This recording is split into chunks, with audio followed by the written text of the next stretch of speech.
ডাকেন।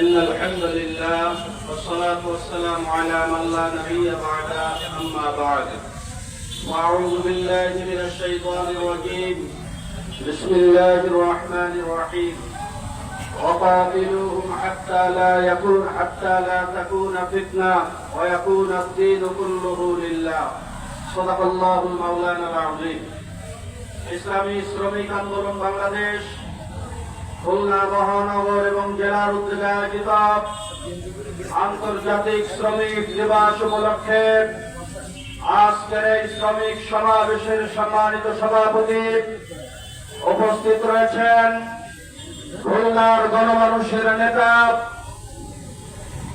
ইসলামী আন্দোলন বাংলাদেশের মোহতারাম নায়েবে আমির জননেতা আলহাজ হযরত মাওলানা হাফিজ আব্দুল আউয়াল দামাত বারাকাতুহুল আলিয়া।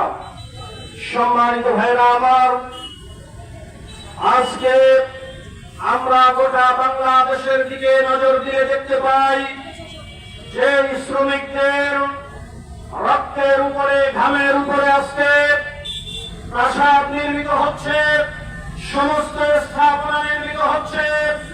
শ্রমিকদের মেহনতের ফলে আজকে এই দেশের যারা বড়লোক রয়েছে আজকে তারা বাহাদুরি করতেছে, কিন্তু আমরা দেখতে পাচ্ছি এই শ্রমিকরা পদে পদে তারা আজকে সব কিছুদের মধ্যেই তারা বৈষম্যের শিকার হয়ে রয়েছে। আজকে শ্রমিকদের বেতনের জন্য, ন্যায্য দাবি আদায়ের জন্য তাদের ময়দানে তাদের আন্দোলন করা লাগে, রক্ত দেওয়া লাগে, জীবন দেওয়া লাগে।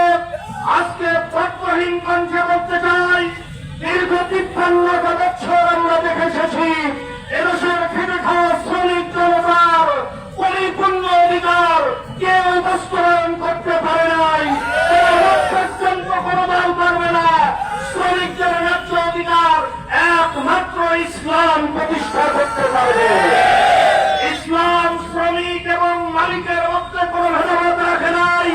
ইসলাম ঘোষণা করেছে শ্রমিকের ঘাম শুকানোর পূর্বেই তার মজুরি পরিশোধ করে দেওয়া। সম্মানিত ভাইরা আমার, এই জন্য শ্রমিকের অধিকার প্রতিষ্ঠা করার জন্য ইসলামকে দেশের সর্বোচ্চ পর্যায়ে পৌঁছায় দিতে হবে। রাষ্ট্র ব্যবস্থায় করছে অনবিরাম সমাবেশ স্তরে উপস্থিত হয়।